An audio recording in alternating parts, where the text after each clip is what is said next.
Bienvenue à Je me tiens à la porte. Merci de me suivre avec fidélité. Heureux de vous retrouver. J'espère que vous allez bien. Nous sommes toujours dans l'évangile de Jean.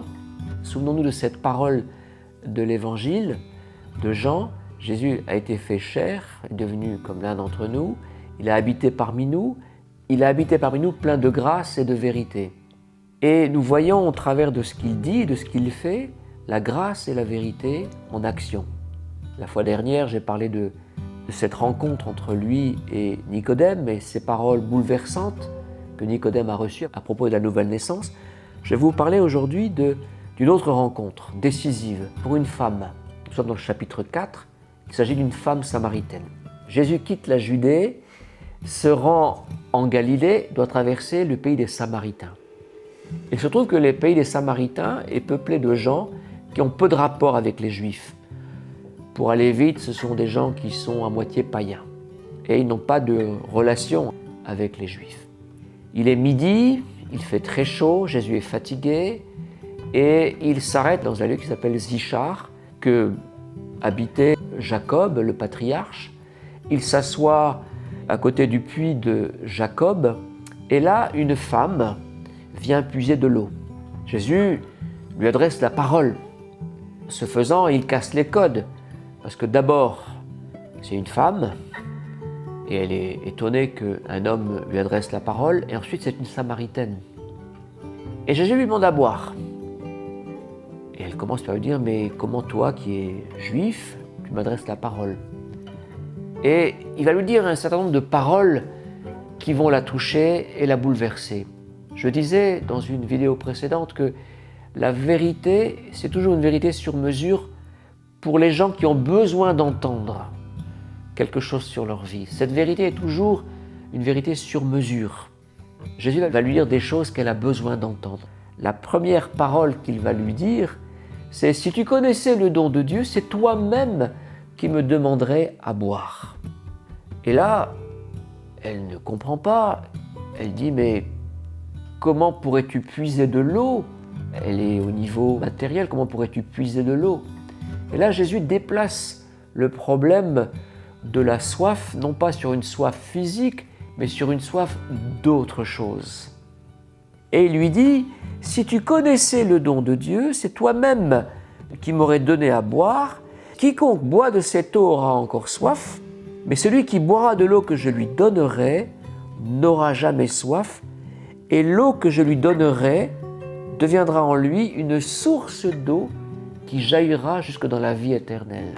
Et là, c'est comme si il mettait le doigt sur une soif que cette femme avait en elle et qu'elle commençait à réaliser. Soif d'autre chose. Peut-être que cette femme appartient à cette foule sentimentale qui a besoin d'idéal, la tête dans les étoiles, dans les voiles, que des choses pas commerciales, comme disait Alain Souchon dans sa chanson. Elle a soif d'autre chose.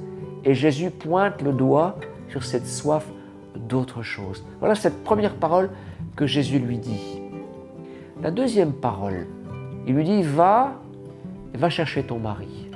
Et elle lui dit, je n'ai pas de mari. Et là, Jésus lui donne une parole de connaissance. Il lui dit, en effet, tu as eu 5 maris, l'homme avec qui tu vis n'est pas ton mari. Il lui raconte sa vie. Et là, elle est interloquée et elle voit en lui un prophète. C'est la deuxième parole. Et c'est une parole qui lui correspond, c'est une parole personnelle. Et quand Dieu nous parle, ce n'est pas des paroles vagues, ce n'est pas des paroles générales, c'est des paroles qui nous touchent, c'est des paroles personnelles. Là, ça va à nouveau l'intriguer. Et voilà qu'elle se place ensuite sur le terrain religieux. Souvenez-vous, les Juifs, les Samaritains n'ont pas de relation. Les Samaritains ont une certaine façon de voir la religion. Il dit, je vois que tu es prophète. Alors nous adorons Dieu dans tel endroit, mais vous, les Juifs, vous dites qu'il faut adorer à Jérusalem. Et là, Jésus la recadre. Il lui dit une vérité qu'elle a besoin d'entendre, à savoir que, ne te trompe pas, le salut vient des Juifs. Et c'est un Juif qui lui dit ça, le salut vient des Juifs. Il dit ça au puits de Jacob, un des patriarches du judaïsme. Mais il va plus loin, il lui dit, mais l'heure vient, et elle est déjà venue, où les vrais adorateurs adoreront le Père en esprit et en vérité. On retrouve la vérité. La vérité, c'est quoi? C'est d'adorer Dieu. Parce que le Père cherche quoi? Des adorateurs qui l'adorent en esprit et en vérité. Et là, on voit que la vérité a une application concrète. La vérité, c'est d'adorer Dieu. Elle a une connaissance, on va dire, historique du Messie. Elle lui dit, mais je sais que le Messie doit venir, celui qu'on appelle Christ. Quand il sera venu, il nous annoncera toutes choses. Et là, Jésus se révèle. Il lui dit, je le suis, moi qui te parle. Jésus se révèle comme le Messie. Et là, dans son émotion, elle laisse sa cruche alors qu'elle est venue chercher de l'eau. Elle retourne dans son village. Elle dit à ses voisins, voilà, j'ai rencontré un homme, un prophète, il m'a raconté toute ma vie. Là-dessus, les villageois viennent voir Jésus, l'écouter, sont aussi touchés. D'autres viennent à nouveau le voir et lui demandent de venir en Samarie. Là, Jésus reste 2 jours. Et en résultat, voilà ce qui est dit. Il disait à la femme, ce n'est plus à cause de ce que tu as dit que nous croyons, car nous l'avons entendu nous-mêmes. Nous savons qu'il est vraiment le Sauveur du monde. Vous voyez comment cette parole que cette femme a reçue, par ricochet, a produit ce résultat, a touché l'ensemble du village. En conclusion, nous voyons au travers de cette rencontre, de cette femme, les effets de la grâce et de la vérité. Comment cette femme s'est ouverte au Messie, comment elle a compris sa condition et comment elle a compris que lui seul pouvait étancher cette soif. Et les paroles de Jésus sont toujours des paroles précises, des paroles de grâce, de vérité, de bénédiction, des paroles qui vont étancher une soif. Et peut-être êtes-vous parmi ceux qui ont besoin aussi d'autre chose. Eh bien, venez à Jésus qui va créer en vous cette source d'eau vive qui jaillira jusque dans la vie éternelle.